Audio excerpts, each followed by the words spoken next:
Advanced level green screen removal in CapCut PC.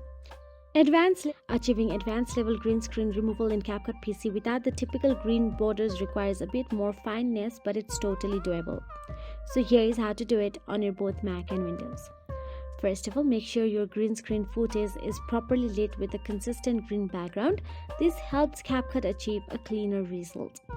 Now import both the green screen video and the CapCut background video images. Then now drag your green screen video onto the timeline of your CapCut.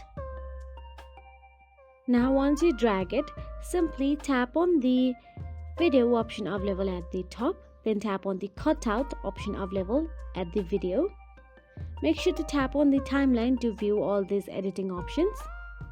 Once you tap on the cutout, you will get to see chroma key option available there. Simply tap on it.